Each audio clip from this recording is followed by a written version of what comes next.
সরকার নিরপেক্ষতা হারিয়েছে। বিএনপি এবং এদেশে যারা গণতান্ত্রিক আন্দোলন বা হাসিনার উচ্ছেদ চাইছে, স্বৈরতন্ত্রের উচ্ছেদ চাইছে, একটি মাত্র কারণে, তার হচ্ছে একটি দলনিরপেক্ষ সরকারের অধীনে জাতীয় নির্বাচন। এটা একেবারে গত 15 বছরের একটি লড়াই। সেই লড়াইয়ের পর শেখ হাসিনার পতন হয়েছে।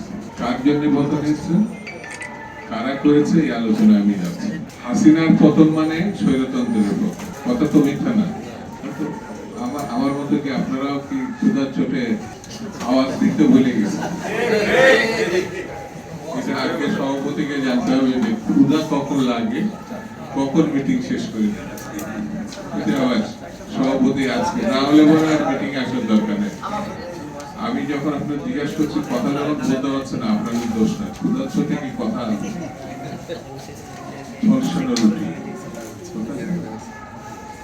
এটা একেবারে পাগলও জানে। হাসিনার পতন স্বৈরতন্ত্রের পতন, ফ্যাসিবাদের পতন। আমি আনছি না আমার ছোট ভাই আনছে, এটা নিয়ে আলোচনা দরকার আছে।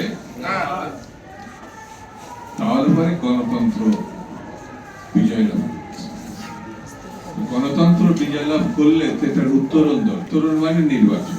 কিছু পাগলের কিছু উদয় হয়েছে, মিটিং করছে ডক্টর ইউনূসকে 5 বছর 10 বছর 100 বছর বাঁচবে। আরে ভাই, হাসিনার যদি আমি পতন ঘটাই তাহলে তো স্বৈরতন্ত্রের পতন হয়েছে। এখন নির্বাচনের কথা বলাই যেন মনে হচ্ছে যেন একটা অপরাধ। নির্বাচনের কথা বলতে পারবেন, সবকিছু বলতে পারবেন। স্পষ্ট করে কালকে বিএনপির প্রতিনিধি দল যমুনায় গিয়ে বলে এসেছে, সরকারের স্বচ্ছতা এবং নিরপেক্ষ নির্ধারণের জন্য যারা নতুন পার্টি করেছে তাদের কোনো প্রতিনিধি এই সরকারে থাকতে পারবে। 2 জন প্রতিনিধির কথা সরাসরি বলেছে। আরেকটা লোক আছে যে বাংলাদেশকে বিক্রি করতে চায়, করিডোরের নামে যুদ্ধ বাজাতে চায়, বন্দর উন্নয়নের নামে বিক্রি করতে চায়। যে লোকটা পরকীয়ার জন্য পত্রিকায় দেখলাম, পরকীয়ার নামে স্বামী কর্তৃক স্ত্রী খুন করেছে, ওই স্বামী আত্মহত্যা করেছে।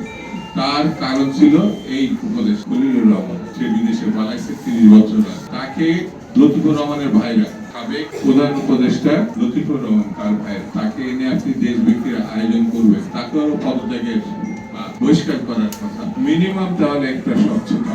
আর যদি এটা না করা যায় তাহলে এই সরকারের স্বচ্ছতা নিয়ে তো বসে আপনি খালি একটা নতুন পার্টি বানাবেন এবং সে তাকে ডেকে এনে আপনার মুখপত্র বানাবেন, তার সঙ্গে ডেকে এনে আলোচনা করবেন, তার জন্য আবার দাওয়াতটাও কিছু লাগে। আসলো হঠাৎ করে বেডরুমে ডক্টর ইউনূসের, আল্লাহ জানে ডক্টর ইউনূসের সে সময় ওয়াইফ ছিল কি ছিল না আমি জানি, হঠাৎ করে ডেকে গেল। আবার এসে সাংবাদিকদের বলছে উনি এসব ফাজলামি বাদ দিতে। আপনার নিজেরা ডক্টর ইউনূস প্রমাণ করেছেন আপনার দল হচ্ছে এনসিপি। বুকের সাহস দেখা, আপনি নাকি সারা বিশ্বে পদক পাইছেন, আরো কি কি পাইছেন, কিন্তু অং সান সুচির মতো আপনি ডেমোক্রেসির জন্য নোবেল পান নাই, আপনি গ্রামীণ ব্যাংকের জন্য নোবেল পাইছেন। সেই যে গণতন্ত্র আপনি বোঝেন না, এটা আমরা বুঝি, কিন্তু এর কোনো বিকল্প না, কোনো বিকল্প না। আমি বেশি বক্তৃতা করবো না, শুধু এই কতটুকু বলে আমি শেষ করি। যদি দলীয় একটি দলের প্রতিনিধি বাদ না দেন আর যে দেশ বিক্রি করতে চায় তাকে বাদ না দেন, তাহলে আমরা ধরে নিব আপনি একটি দলীয় সরকারের, আপনার আন্ডারে ভালো নির্বাচন হবে, এটি আমরা বিশ্বাস করা।